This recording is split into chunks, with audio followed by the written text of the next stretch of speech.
The morning of July 14th, 1944 broke hot and humid over the Sturperone airfield in southern Italy. First Lieutenant Ewald Swanson, 24 years old, with 17 combat missions already behind him, stood near his B-17 Flying Fortress and watched the pre-dawn light spread across the Adriatic coast. The bomber, serial number 42-32109, bore the name Mizpah painted on her nose, a Hebrew word meaning, "May the Lord watch between me and thee, while we are absent one from another."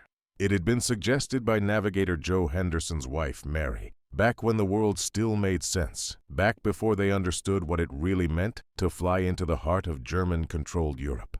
Swanson's crew had just returned from a week of rest on the Isle of Capri. They'd walked the coastal cliffs, drunk wine in small cafes, tried to forget the flak and the fighters, and the bombers they'd watched spiral down in flames. But now they were back, and the briefing board showed their target for the day: Budapest, Hungary.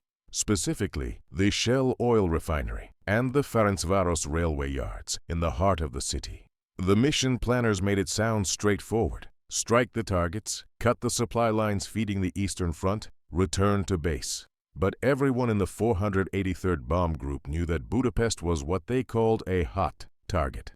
The Germans had positioned massive concentrations of anti-aircraft artillery around the city's industrial centers, and the railway yards were among the most heavily defended positions in all of occupied Hungary. The statistics were brutal, and everyone knew them. In the summer of 1944, out of every 10 men who climbed into a B-17, only 2 would complete their tour of duty and go home.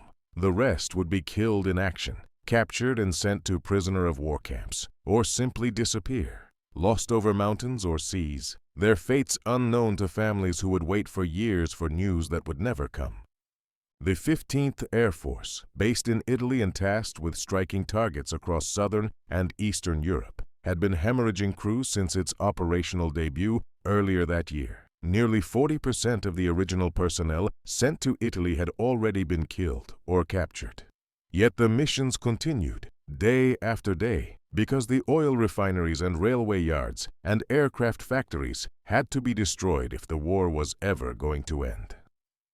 Swanson gathered his crew for the walk to Mizpah. Second Lieutenant Paul Berndt, the co-pilot from Beloit, Wisconsin, carried his flight gear and a thermos of coffee. Second Lieutenant Kenneth Dudley from Detroit served as bombardier, responsible for releasing the 2 tons of high explosive that Mizpah would carry to Budapest. Second Lieutenant Joe Henderson Jr. from Dallas, Texas, would navigate them to the target and back, if they made it back.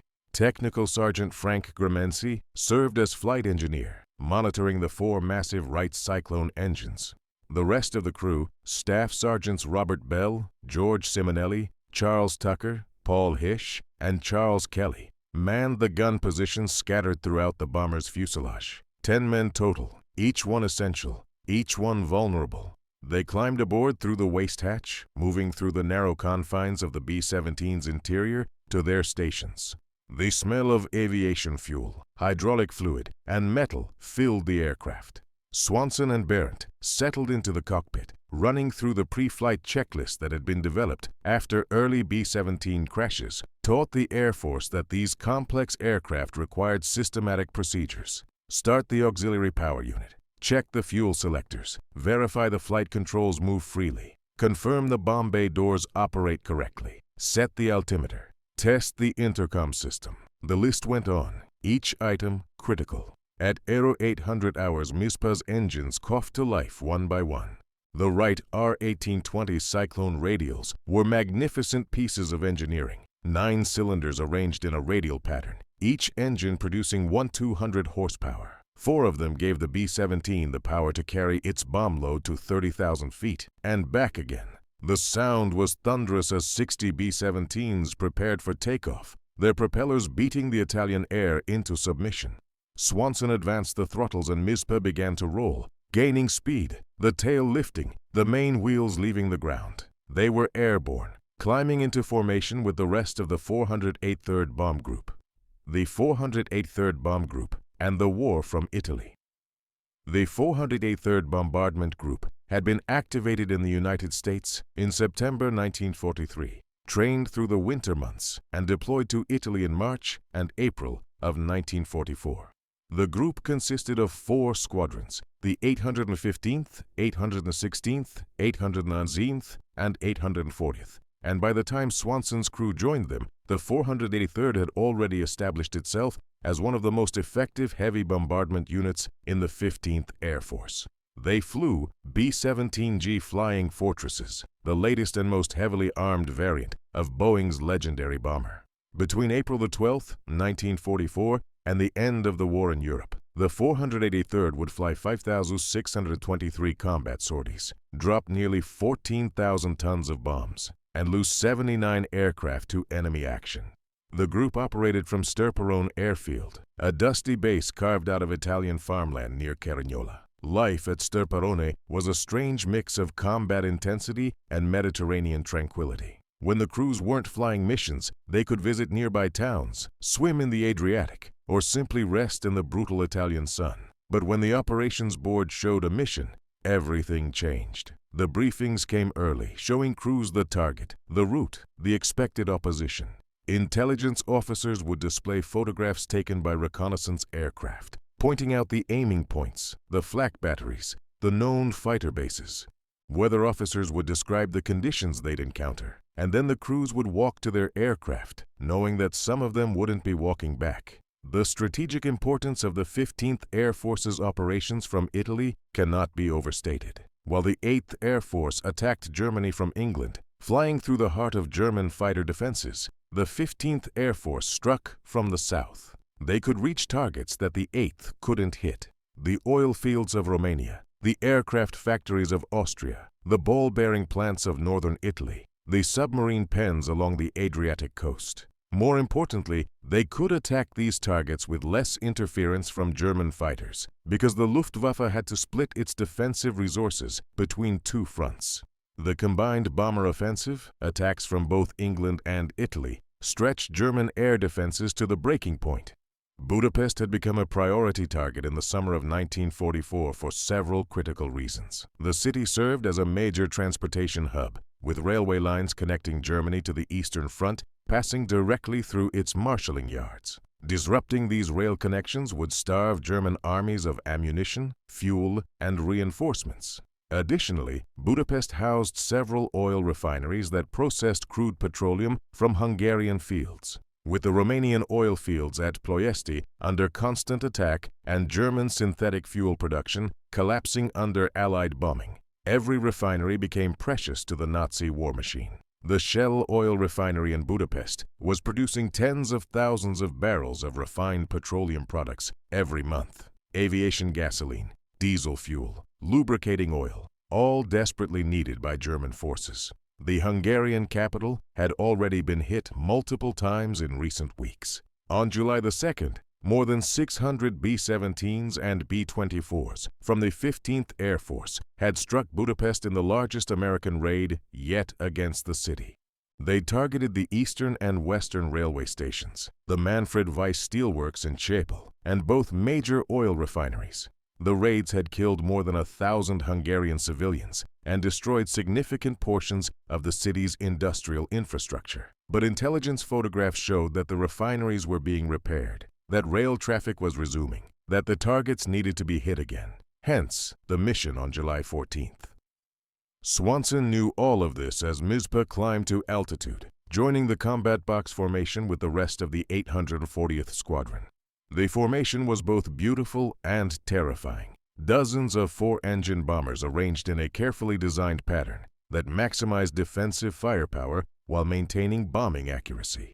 Each B-17 bristled with .50 caliber machine guns. In the tight formation, the overlapping fields of fire created a protective shield against fighter attacks. But the formation also made the bombers predictable targets for anti-aircraft artillery. The German gunners knew exactly where the formations would fly, knew the altitude they'd maintain, knew the speed they'd travel. All the gunners had to do was aim, set the fuses, and fire. The Flying Fortress, engineering marvel, and death trap. The Boeing B-17 Flying Fortress represented the pinnacle of American heavy bomber design in 1944, yet it was also a collection of compromises and vulnerabilities that made every mission a gamble with death. Understanding what happened to Mizpah over Budapest requires understanding the aircraft itself, how it was built, how it flew, and why losing the nose section should have been instantly catastrophic. The B-17G weighed 65,000 pounds, fully loaded, with a wingspan of just over 103 feet. 4 Wright R-1820 Cyclone engines provided the power, each turning a 3-bladed Hamilton standard propeller. At 25,000 feet, the aircraft could cruise at about 180 miles per hour, though combat formations typically flew slower to maintain cohesion. The bomb bay could carry up to 8,000 pounds of ordnance, though typical combat loads were lighter to extend range and altitude capability. The crew of 10 was distributed throughout the aircraft, pilot and co-pilot in the cockpit, bombardier and navigator in the nose compartment, flight engineer at the top turret gun position behind the cockpit, radio operator in a compartment behind the bomb bay, 2 waist gunners at window positions on either side of the rear fuselage, a ball turret gunner suspended beneath the aircraft in a rotating sphere of plexiglass and steel, and a tail gunner in the isolated position at the very rear. What made the B-17 particularly vulnerable and what would prove critical to Mizpah's story was its flight control system. Like virtually all aircraft of the era, the B-17 used a cable and pulley system to connect the pilot's controls to the actual flight surfaces. When Swanson pulled back on the control column in the cockpit, he wasn't directly moving the elevators on the tail. Instead, his movement pulled on steel cables that ran the length of the fuselage, passing through fair leads and around pulleys, transmitting the motion to a series of bell cranks and push rods that ultimately moved the elevator surfaces. The same principle applied to the rudder pedals and the aileron controls. These cables were typically 3 per 8-inch diameter steel wire rope, strong enough to handle the forces involved in controlling a 65,000-pound aircraft, but not particularly thick. They ran through the fuselage enclosed in protective conduits and cable runs, hidden behind panels and structure. The system was reliable, proven, and simple, but it depended absolutely on the structural integrity of the aircraft. If the fuselage was breached, the cables could be exposed. If the control column was destroyed, the cables would be useless. If the fairleads and pulleys were damaged, the cables might bind or sever. The nose section of the B-17 housed the bombardier station and the navigator position. This area was constructed primarily of plexiglass panels, held in an aluminum framework, providing excellent visibility for the bombardier during the bomb run, but offering virtually no protection against enemy fire. The Norden bomb sight, one of the most sophisticated pieces of equipment in the American arsenal, sat in the very front of the nose, surrounded by clear panels that gave the bombardier an unobstructed view of the target below. During the bomb run, the bombardier actually controlled the aircraft's lateral movement through a connection between the bomb sight and the autopilot, making minute corrections to ensure the bombs fell exactly where intended. The navigator sat just aft and to the side of the bombardier at a small desk equipped with maps, instruments, and calculating equipment. His job was to get the formation to the target and back home again, using a combination of dead reckoning, pilotage, and celestial navigation. The navigator's compartment also contained the forward escape hatch, the primary emergency exit for the bombardier, and navigator if they needed to bail out. In theory, if the aircraft was hit and had to be abandoned, the bombardier and navigator would exit through this hatch, the pilot and co-pilot would go out through the bomb bay, and the other crew members would use the waist gun windows or the rear door. The entire nose section, from the very tip where the bomb sight sat to the bulkhead separating it from the cockpit, was essentially a glass and aluminum bubble attached to the front of the aircraft. It was never designed to withstand combat damage. An 80mm anti-aircraft shell, the standard heavy flak weapon in the German arsenal, weighed about 20 pounds and contained 2 pounds of high explosive. When the proximity fuse detonated that shell near an aircraft, it sent thousands of steel fragments traveling at supersonic speeds in all directions. A direct hit on the nose section wouldn't just damage it, it would obliterate it. Yet Boeing's engineers had designed remarkable redundancy into other aspects of the aircraft. The B-17 could fly on 3 engines, even on 2 if absolutely necessary. It could sustain hundreds of holes from flak and fighter attacks and still make it home.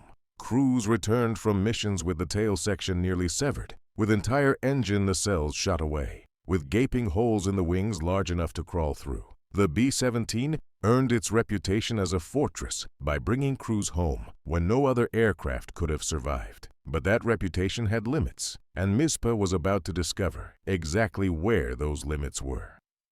Into the teeth of the beast, the flight to Budapest took approximately 2 hours, the formation climbing steadily to their assigned bombing altitude of 30,000 feet. At that height, the temperature outside the pressurized cabin would drop to 40 degrees below zero. The crew wore heated flight suits, but the cold still penetrated, creeping into bones and making every movement sluggish. Oxygen masks covered their faces, feeding them compressed air from tanks in the fuselage, because at 30,000 feet, the atmosphere was too thin to sustain consciousness. Swanson focused on holding position in the formation. Formation flying in a heavy bomber required constant attention and delicate control inputs. Too close, and you risked a mid-air collision with the aircraft next to you. Too far away and you broke the defensive integrity of the formation, exposing yourself and your neighbors to fighter attack. The B-17's autopilot could help maintain altitude and heading, but the precision needed for tight formation work demanded hands-on flying. Swanson's right hand rested on the control column, making tiny corrections.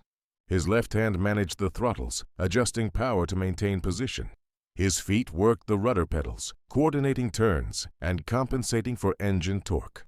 Flying in formation wasn't just demanding, it was exhausting, requiring complete concentration for hours at a time. As the formation crossed into Hungarian airspace, the tension became palpable.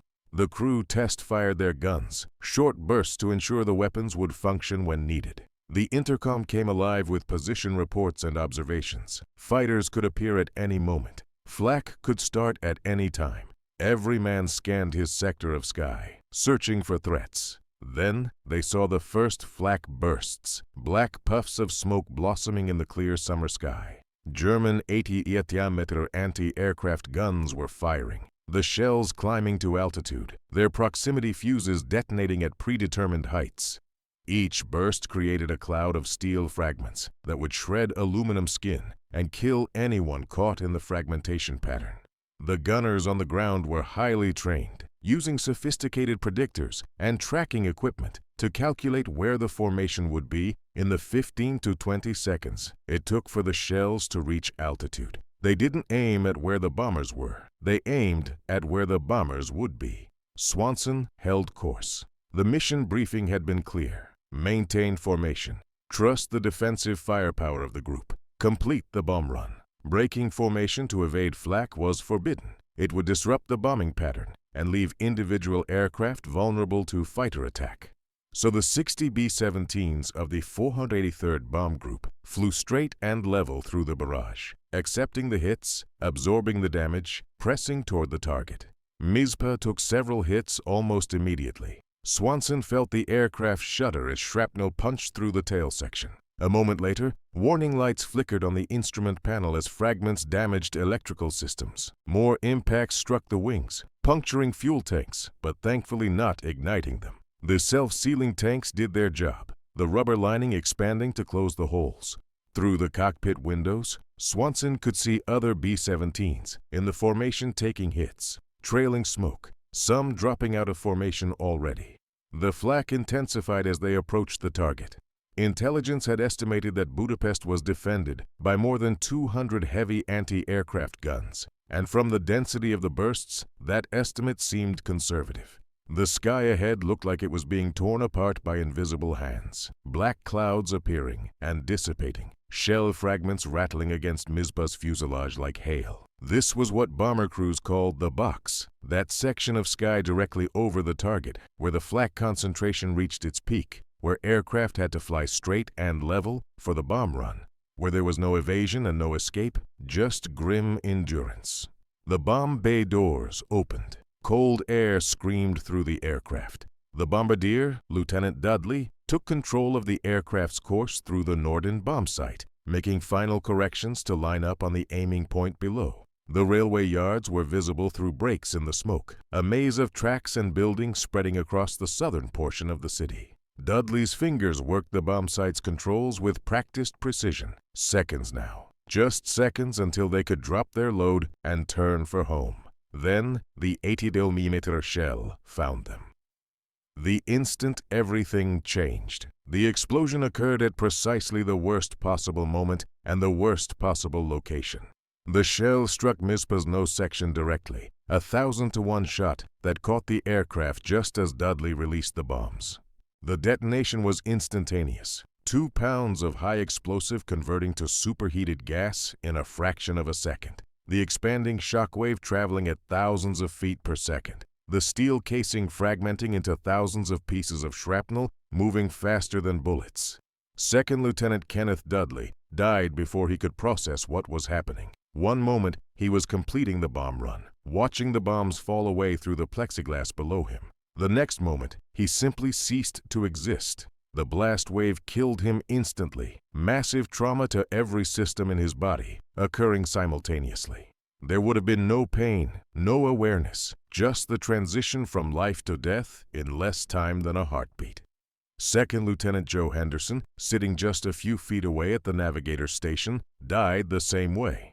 The two men had flown together for months, had trained together back in the States, had shared countless conversations during missions and in the barracks between flights. Now they were gone. Their bodies shredded by the blast, their positions in the aircraft simply erased. The physical destruction was complete and catastrophic. The entire nose section, everything forward of the cockpit bulkhead, was torn away by the explosion. The aluminum framework that had supported the plexiglass panels disintegrated. The panels themselves shattered into millions of fragments. The Norden bomb site, that precious piece of technology worth thousands of dollars and countless hours of engineering work, was vaporized. The navigator's desk, the maps, the instruments, the forward escape hatch, the bombardier's controls, everything in the nose compartment simply ceased to exist as recognizable objects. The explosion occurred in a specific direction, and the blast wave traveled with terrible precision. The nose section didn't just disappear, it was physically peeled backward over the cockpit. Sections of aluminum skin folded up and over the windscreen, obscuring Swanson's forward vision. Other fragments were blown clear of the aircraft entirely, tumbling away in the slipstream. What remained was a gaping cavity where sophisticated equipment and two men had been seconds before. The physics of what happened next should have killed everyone aboard. When the nose section was destroyed, Mizpah's center of gravity shifted dramatically backward. Without the weight of the bombardier, the navigator, the Norden site, and all the structure and equipment in the nose, the aircraft became tail-heavy. The aerodynamic forces acting on the bomber immediately changed. Instead of flying level, Mizpah pitched nose up into what pilots call an attitude departure, an uncommanded violent change in the aircraft's orientation. Swanson felt the control column slam backward against his chest as the aircraft pitched up. The horizon disappeared from view, replaced by empty sky as the bomber's nose pointed almost straight up. The four Wright Cyclone engines, still developing full power, tried to pull the aircraft vertical. Airspeed began bleeding away catastrophically. In seconds, Mizpah would stall. That condition where the wings can no longer generate enough lift to sustain flight, where the aircraft stops flying and starts falling. A stall at 30,000 feet in a heavy bomber is almost always fatal. The B-17 would begin to tumble, entering a spin from which recovery would be impossible.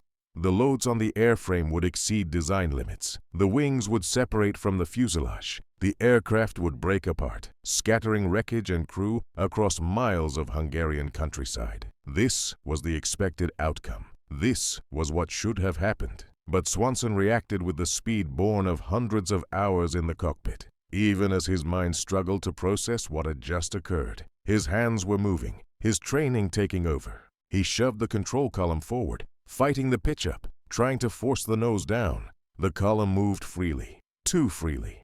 The resistance that should have been there, the tension from the flight control cables, and the aerodynamic forces on the elevator surfaces was wrong. He couldn't feel the elevator's response. He couldn't sense the aircraft's reaction to his inputs. And then he understood why.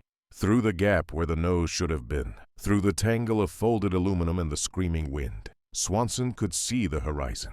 He could see the formation of B-17s continuing toward the rally point, unaware that Mizpah was dying. He could see sky and clouds and the curved edge of the earth 30,000 feet below, but he couldn't see his instrument panel. He couldn't see his airspeed indicator or his altimeter or his artificial horizon. All of those instruments had been mounted to the forward structure of the cockpit. All of them had been attached to the section that had been attached to the nose. All of them were gone, torn away by the explosion.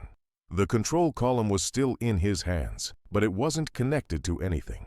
The cables that should have run from the base of the column forward to the nose structure and then back through the fuselage to the control surfaces, those cables had been severed when the nose was blown off. Swanson could move the column all he wanted, but nothing would happen. The elevator surfaces on the tail would remain in whatever position they'd been in when the cables were cut. Somehow, through some combination of aerodynamic stability designed into the B-17, residual control surface positions that happened to be approximately correct, and sheer luck, Mizpah stopped pitching up. The nose came back down. The wings returned to something approaching level. The aircraft was still flying, still generating lift, still being pulled forward by 3 working engines.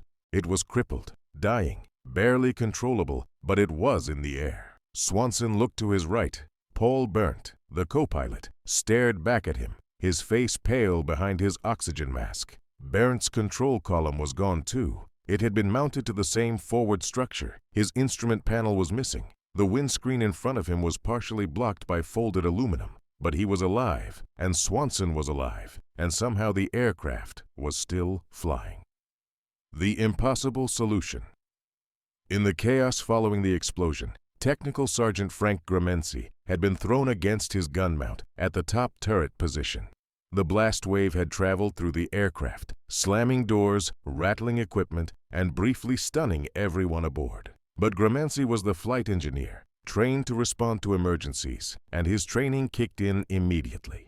He unstrapped from the turret and moved forward toward the cockpit to assess the damage. What he found should have been impossible. The entire nose section was simply gone. Wind roared through the aircraft at 300 miles per hour, so loud that communication was nearly impossible even over the intercom system.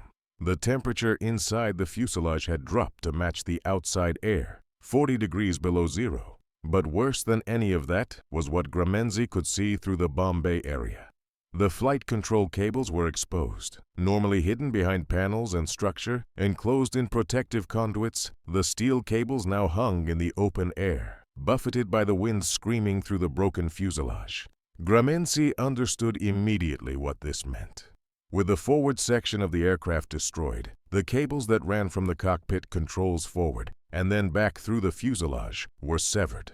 But the sections that ran from the bomb bay back to the tail, those cables were still intact. They were still connected to the rudder, the elevators, the control surfaces that made flight possible. If someone could pull on those cables, they could move the control surfaces. If they could coordinate their pulling with what Swanson needed in the cockpit, they might be able to maintain control of the aircraft. It was an insane idea, a desperate improvisation that no training manual had ever covered. But it was the only option available. Gramensi called for help over the intercom, his voice barely audible over the wind noise. Staff Sergeant George Simonelli came forward from the radio position. Staff Sergeant Robert Bell moved up from the waist gun area. They gathered in the bomb bay, staring at the exposed cables, understanding without words what needed to be done.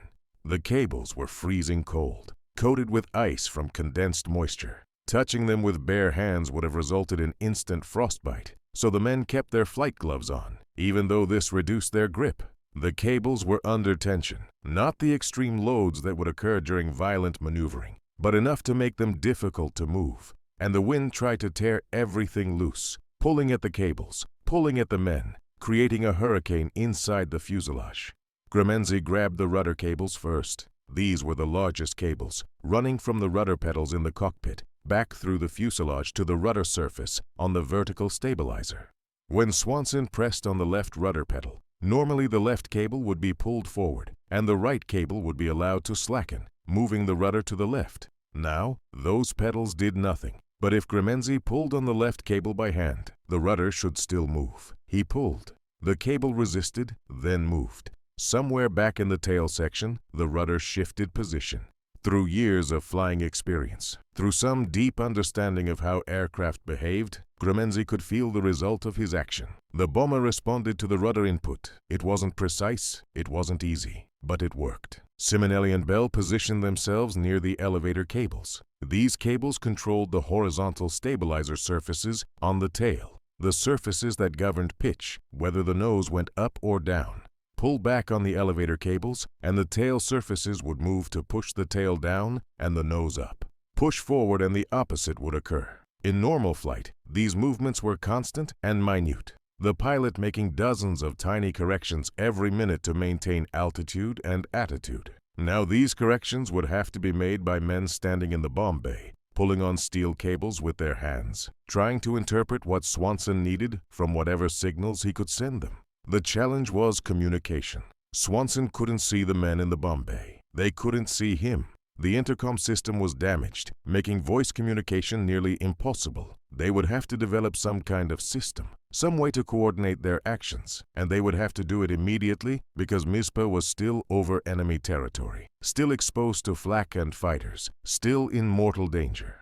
Swanson tried moving the rudder pedals. In the bomb bay 40 feet behind him, the men saw the rudder cable tension change. They understood. When the cable went taut, they should pull in that direction. When it slackened, they should ease off. It was crude, imprecise, delayed by the time it took for the men to observe and react, but it established a basic communication method. The elevator control was harder. Without the control column, Swanson had no direct way to signal what he needed. He tried using hand signals, waving at Berndt to relay messages, but Berndt couldn't see the crew in the bomb bay any better than Swanson could. Finally, they fell back on a simple system.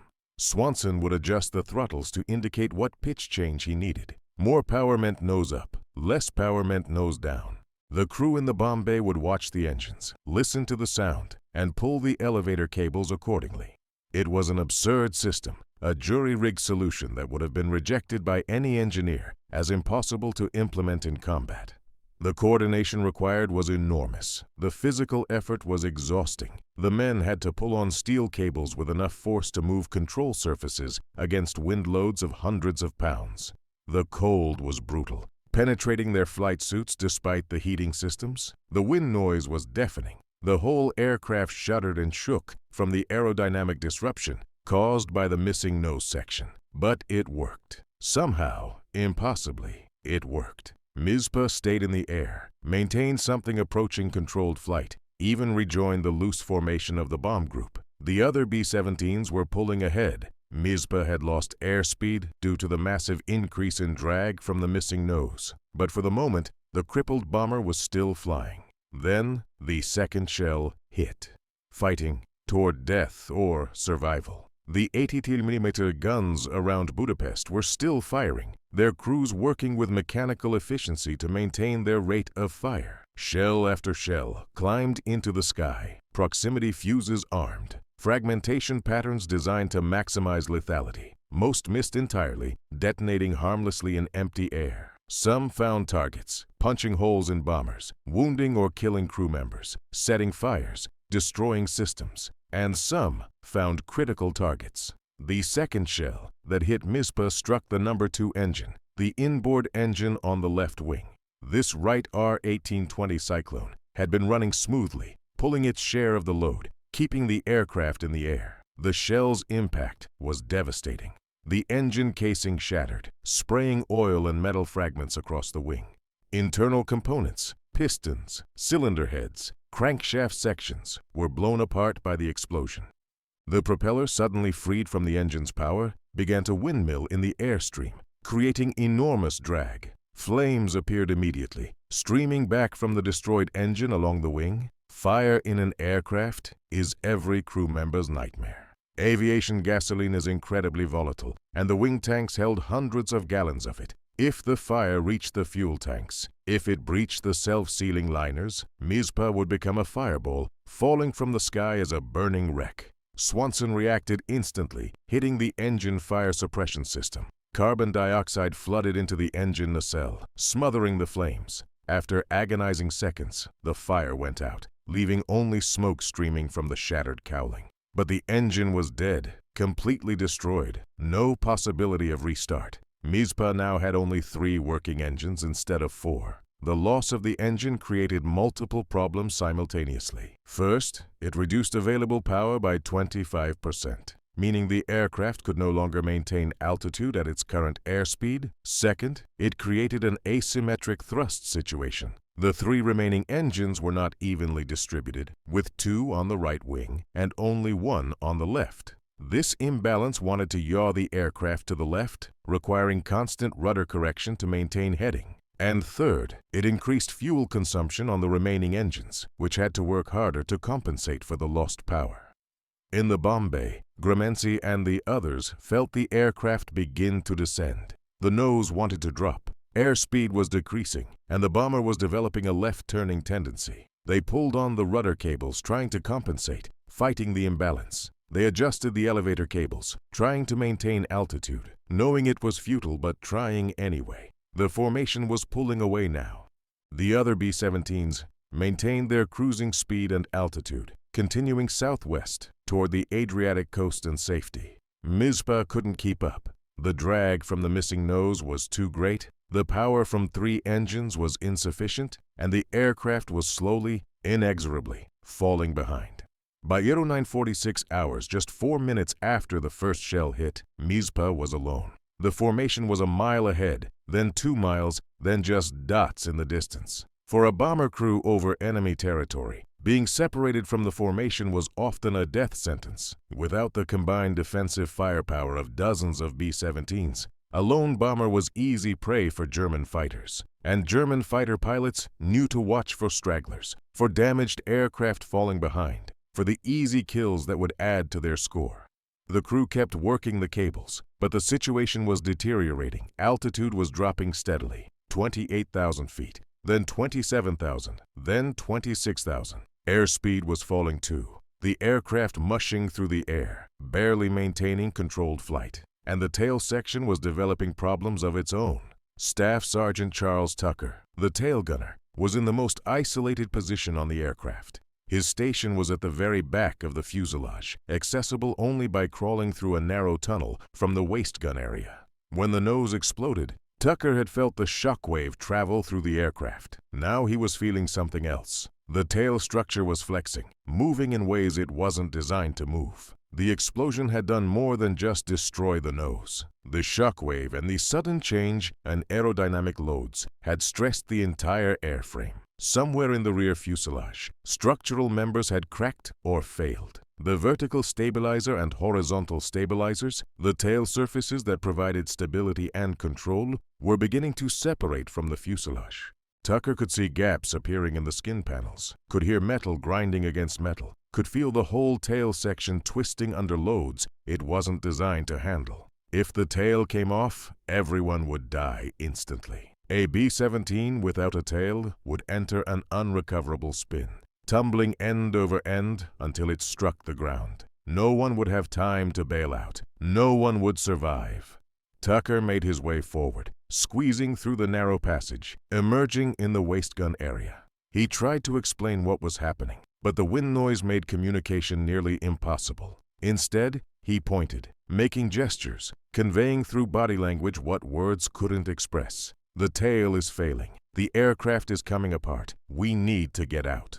The crew understood. They'd known from the moment the nose exploded that Mizpah was dying. The question had never been whether the aircraft would be destroyed, only how long it could stay in the air. Now that answer was becoming clear. Not much longer. Minutes at best. Possibly only seconds. One by one, the crew in the bomb bay and the waist section made their decision. They couldn't control the aircraft anymore. They couldn't prevent the structural failure that was coming. All they could do was get out while they still had the chance. Staff Sergeant Robert Bell went first. He clipped on his parachute, positioned himself at the waist gun window, and jumped into the 200-mile-per-hour slipstream.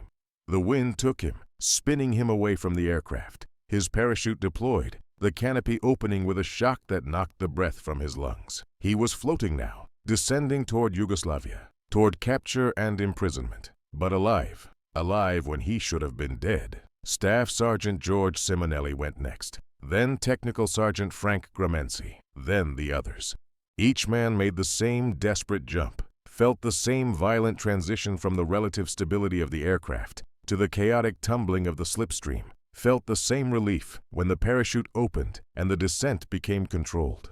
In the cockpit, Swanson and Berndt were alone now. The crew had abandoned ship, following the only rational course of action. The aircraft was unflyable, the tail was failing, and staying aboard meant certain death. But Swanson didn't leave his seat, not yet. The pilot's calculus. Every additional minute that Swanson kept Mizpah in the air was another minute that the crew below him had to drift away from the crash site. This simple calculation drove his decision to stay at the controls, even as the aircraft disintegrated around him. The parachutes were descending at approximately 1,000 feet per minute, meaning it would take the crew members about 20 minutes to reach the ground from 20,000 feet. During those 20 minutes, they would drift with the prevailing winds, traveling perhaps 5 or 10 miles from where they'd jumped. German occupation forces in Yugoslavia would immediately begin searching for the crash site when Mizpah went down. They would send patrols to the wreckage, looking for survivors, for intelligence materials, for anything of value. If the crew members landed near the crash site, they would be captured quickly. But if Swanson could keep the aircraft flying for another few minutes, could keep it moving southwest, away from where the crew had jumped, the separation distance would increase. The crew might land 10 or 15 miles from the crash site instead of 5. They might evade the initial German search. They might have a chance. This was the calculation he made as he sat in the ruined cockpit. Hands on throttles that were his only remaining controls. Feet on rudder pedals that did nothing without crew members to pull the cables. Keep flying. Keep the aircraft in the air. Give the crew the best possible chance. The altitude was 22,000 feet and still dropping. The aircraft was descending at approximately 200 feet per minute. Not a dive, just a steady, inexorable descent as the 3 remaining engines proved insufficient to hold altitude against the massive drag of the missing nose. Airspeed was fluctuating between 160 and 180 miles per hour. The aircraft mushing through the air, barely maintaining controlled flight. Swanson had no instruments, no altimeter to tell him how high he was, no airspeed indicator to show how fast he was going, no artificial horizon to indicate whether the wings were level, no compass to show his heading. All he had was the view through the gaping hole where the nose should have been. Sky and clouds, and the horizon line, and the distant peaks of mountains to the south. He was navigating by dead reckoning and visual reference. Budapest had been approximately 30 miles behind them when the nose exploded. They'd been flying for about 10 minutes since then, at roughly 180 miles per hour, which meant they'd covered about 30 miles. That would put them somewhere over central Yugoslavia, possibly approaching the mountains, possibly nearing the Adriatic coast. But without maps, without navigation instruments, without any way to confirm his position, Swanson was guessing. The fuel situation was unknown. The gauges had been part of the instrument panel that was now gone. The engines were running smoothly, which meant fuel was still flowing from the wing tanks, but Swanson had no idea how much remained. The tanks might be half full or nearly empty. At cruise power, the B-17's 4 engines burned about 200 gallons per hour. Running on 3 engines at higher power settings to try to maintain altitude, consumption would be higher, maybe 180 gallons per hour. If the tanks had been full at takeoff, and if they'd lost none to battle damage, Mizpah might have 1,500 gallons remaining.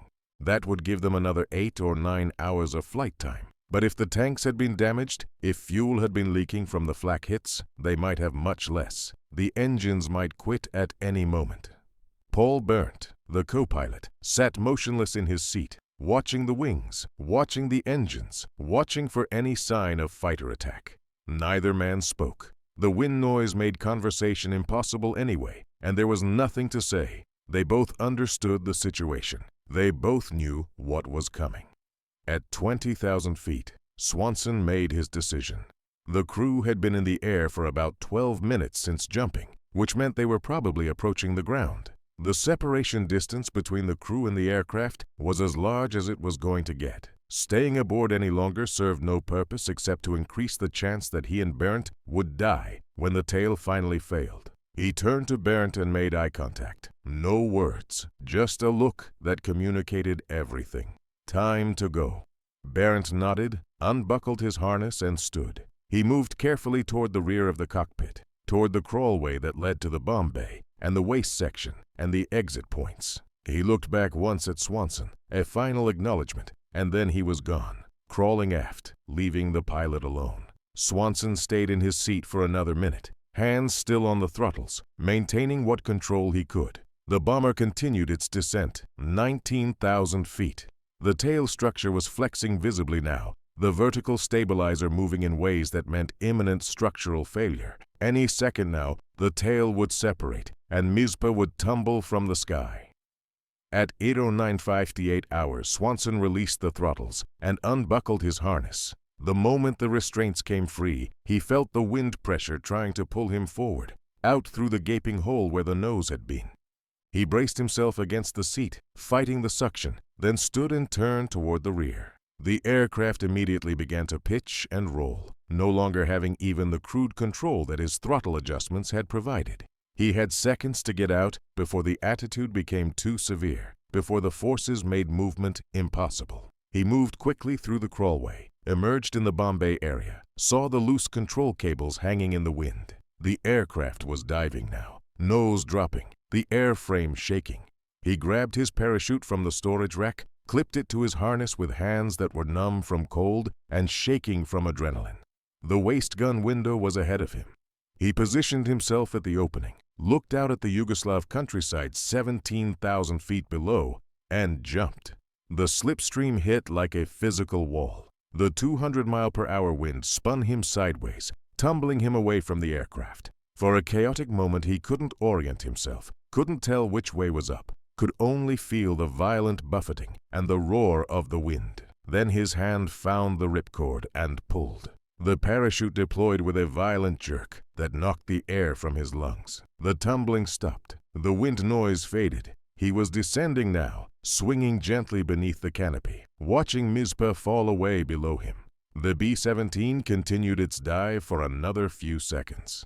At 15,000 feet, the tail section separated, exactly as Tucker had predicted. The bomber pitched nose down almost vertically, accelerating rapidly. It fell for another 8 seconds, covering more than 2,000 feet, before disappearing into a line of trees.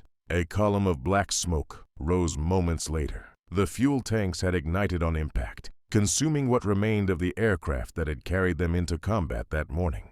Swanson descended slowly, drifting southwest with the prevailing wind.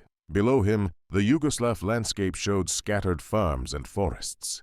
Somewhere down there were German patrols. Somewhere down there were his crew members. Somewhere down there was the reality that his war was over. The hard landing and harder captivity Swanson tried to steer the parachute toward an open field, but parachute control was limited. The canopy responded sluggishly to his inputs, and the wind pushed him where it wanted. Trees appeared below him, coming up fast. He pulled on the risers, trying to slip sideways, trying to avoid the worst of it, but gravity and momentum were against him. He hit the upper branches at approximately 15 miles per hour. Branches snapped under his weight. The parachute canopy caught on limbs, slowing his descent but not stopping it. He crashed through the foliage, hitting a thick branch with his left side. He felt his left leg break, a clean snap somewhere between the knee and ankle, the bone severing completely. Pain exploded through his nervous system, white-hot and overwhelming. He fell another 10 feet and came to a stop, tangled in parachute lines and broken branches, suspended 15 feet above the ground. Blood ran down his leg from deep lacerations where branches had cut through his flight suit and skin. His left leg was bent at an unnatural angle, useless. He couldn't move it, couldn't put weight on it, couldn't climb down from the tree. He hung there in his harness, trying to control the pain, trying to stay conscious, hearing German voices below. The German soldiers arrived within minutes. They'd seen the parachutes, heard the crash, and were now collecting American aircrew. They found Swanson suspended in the tree and discussed how to get him down. Someone retrieved a ladder from a nearby farm. 2 soldiers climbed up and cut the parachute lines, lowering him carefully to the ground. A German medic examined his injuries, the broken leg, the lacerations, the blood loss. He applied a temporary splint using wooden boards and strips of cloth, then injected morphine from his medical kit. The pain began to fade, replaced by a distant throb. The medic wrapped the deep cuts with bandages, checked for other injuries, found none that required immediate treatment. Swanson was transported to a Wehrmacht medical facility where a German doctor set the broken bone, a painful procedure despite the morphine. When Swanson regained consciousness, his leg was encased in a plaster cast from ankle to hip. Over the next 3 days, the rest of Mizpah's crew was captured. All 8 men who had bailed out were found within a 20-mile radius of the crash site. None had evaded capture. The Yugoslav countryside was heavily patrolled, and partisan resistance groups operated primarily in the mountains, not in the farmland where the crew had landed. One by one, they were brought to the same processing center where Swanson waited. Berndt, Gramensi, Simonelli, Bell, Kelly, Tucker, Hish, all alive, all relatively uninjured, all now prisoners of war.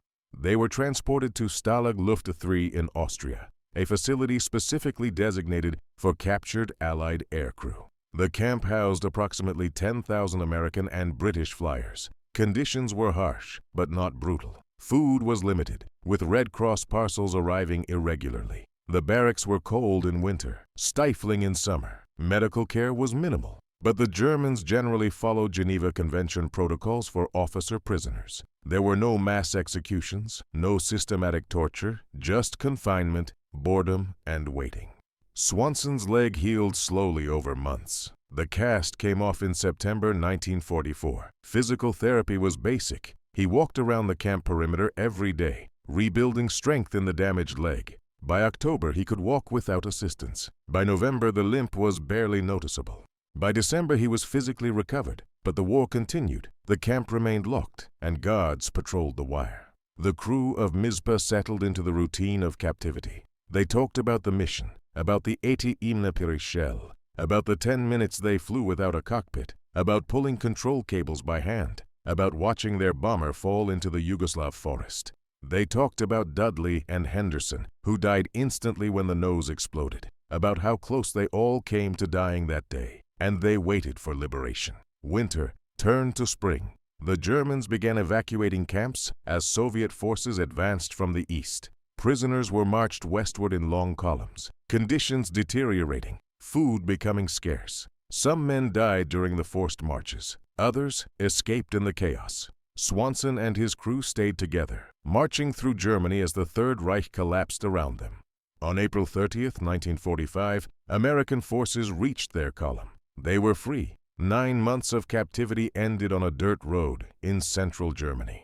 American tanks rolled past, soldiers distributed food and water and cigarettes. Medical personnel checked for injuries and disease. The former prisoners were transported to collection points, then to airfields, then back to Italy, then eventually to the United States. The crew of Mizpah went home. All 8 survivors, all 8 men who had pulled control cables by hand at 30,000 feet over Budapest. All 8 men who had jumped from a dying bomber and lived. The long years after. Ewald Swanson returned to civilian life in Michigan. He married, raised a family, worked quietly for decades. He rarely spoke about July 14th, 1944. When asked, he would say only that he had been lucky, that the crew had been lucky, that Dudley and Henderson had not been lucky. He did not consider himself a hero. He considered himself a pilot who had done his job under impossible circumstances. The Army Air Forces disagreed. Swanson was promoted over the following years, eventually retiring as lieutenant colonel. The recognition was not for a single mission, but for a career of service. But that single mission, those 10 minutes without a cockpit, those 10 minutes that should have killed everyone aboard, remained the defining moment of his life. Paul Berndt, the co-pilot, stayed in Michigan near Swanson. They remained friends until the end, bound by an experience that no one else could truly understand. Frank Gramensi returned to his family and rarely discussed the war, though the memories never left him. George Simonelli kept photographs from the mission, showing them to his grandchildren decades later, explaining what it meant to pull steel cables while a bomber fell apart around you. The other crew members scattered across the country, building lives, raising families, working jobs, growing old. But they remembered. They all remembered. The 483rd Bomb Group held reunions, and Mizpah's crew attended whenever they could, gathering with other men who had flown B-17s from Italy, who had survived missions that killed so many others, who carried the weight of those who hadn't come home. The photographs of Mizpah with its nose blown off became some of the most famous combat images of World War II. Staff Sergeant Robert Toombs, a waist gunner on another B-17 in the formation, had carried a Kodak Brownie camera with him that day. He'd taken 3 photographs as Mizpah drifted out of formation, capturing the impossible image of a bomber flying without its nose, the crew visible through the gaping hole, the aircraft somehow staying in the air, despite catastrophic damage. Those photographs appeared in publications, were used in intelligence assessments, became iconic representations of the B-17's legendary toughness. But the crew knew the truth. It wasn't the aircraft's toughness that kept them alive. It was the impossible coordination between Swanson in the cockpit and the crew pulling cables in the bomb bay. It was the decision to keep flying when abandoning ship would have been easier. It was the willingness of 10 men to work as a single organism, fighting against physics and probability and common sense to survive the unsurvivable. Second Lieutenant Kenneth Dudley was buried in the Lorraine American Cemetery in France, Plot D, Row 22. Grave 31. Second Lieutenant Joe Henderson Jr. was buried in Falkenberg Cemetery in Groesbeck, Texas. They were 23 and 24 years old. They never came home, never married, never had children, never grew old. The 8 men who survived carried their memory forward. Through 9 months in a prisoner of war camp, through decades of civilian life in America, through countless retellings of what happened over Budapest on July 14, 1944. Ewald Swanson died in 2009 at the age of 89. He had lived a full life, had seen aircraft evolve from propeller-driven bombers to jets to spacecraft. But the aircraft he remembered most clearly was Mizpah, the B-17G that lost its nose over Budapest, the bomber that flew on borrowed time and crew determination, the aircraft that proved human will could overcome engineering limits. A story worth remembering. The story of Mizpah and her crew represents something fundamental about the Second World War, the intersection of technology, courage, and sheer human stubbornness in the face of impossible odds. Modern warfare is often portrayed as impersonal, a contest between machines where individual human action matters little. But Mizpah's survival depended entirely on individual humans making split-second decisions, adapting to circumstances no training manual had ever covered, and refusing to accept the obvious outcome. When that 88mm shell destroyed the nose section, every rational calculation said the aircraft was finished. The loss of the nose meant loss of control, loss of instruments, loss of the bombardier and navigator, loss of structural integrity, loss of aerodynamic efficiency. No B-17 was designed to fly without a nose. No engineer would have believed it possible. Yet for 10 minutes, Mizpah stayed in the air, controlled by men pulling steel cables with their bare hands, guided by a pilot with no instruments and no control column, held together by determination and desperate improvisation. This wasn't unique to Mizpah. Throughout the war, bomber crews found ways to bring damaged aircraft home against all probability.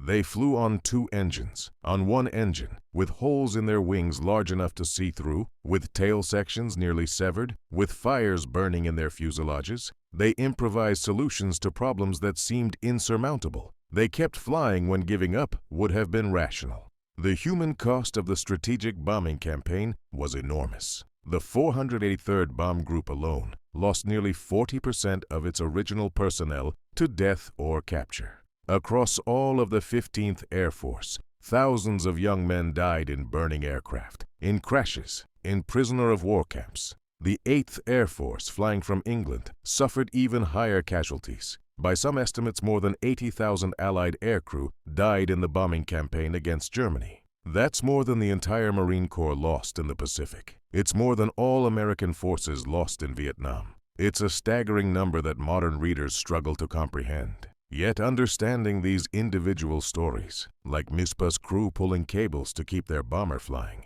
makes the larger statistics more real. Each of those 80,000 deaths was a person with a name, a family, a story. Each of the survivors carried memories and scars, both physical and psychological, for the rest of their lives. The bomber offensive wasn't an abstraction. It was young men in freezing aircraft at 30,000 feet, fighting flak and fighters, and mechanical failure and sheer terror, day after day, mission after mission.